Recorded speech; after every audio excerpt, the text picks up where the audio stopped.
തമിഴ്നാട്ടിൽ നിന്ന് വന്ന കേരളത്തിൽ മാലമോഷണം. കൊല്ലത്ത് സ്വകാര്യ ബസ്സിൽ നിന്ന് യുവതിയുടെ മാല മോഷ്ടിച്ച സഹോദരിമാർ പിടിയിൽ. 3 പേരാണ് പിടിയിലായത്. ബസ്സിലെ കവർച്ചയ്ക്കിടെ യാത്രക്കാരാണ് സഹോദരിമാരെ പിടികൂടി പോലീസിൽ ഏൽപ്പിച്ചത്.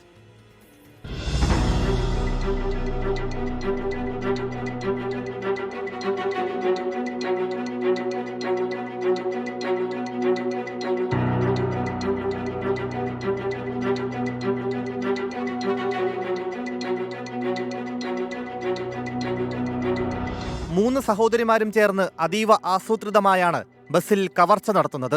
തിരക്കുള്ള ബസ് തിരഞ്ഞു പിടിച്ച് കയറും. തിരക്കിനിടയിൽ ഇവർ 3 പേർ ചേർന്ന് ബസ്സിനുള്ളിൽ നടന്നും തിക്കിയും തിരക്കിന്റെ കാഠിന്യം കൂട്ടും. ഈ ഗ്യാപ്പിൽ മോഷണം തീർക്കും.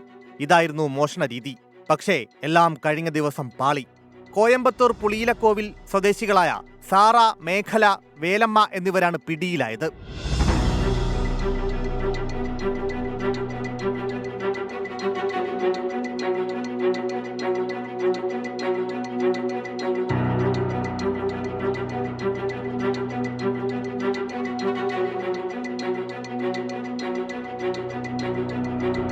കഴിഞ്ഞ ദിവസം രാവിലെ ചക്കുവള്ളിയിൽ നിന്നും കരുനാഗപ്പള്ളിയിലേക്ക് വരികയായിരുന്ന സ്വകാര്യ ബസ്സിലെ യാത്രക്കാരിയായ സഫിയ ബീവിയുടെ 3 പവൻ തൂക്കം വരുന്ന സ്വർണമാലയാണ് പ്രതികൾ കവർച്ച നടത്തിയത്.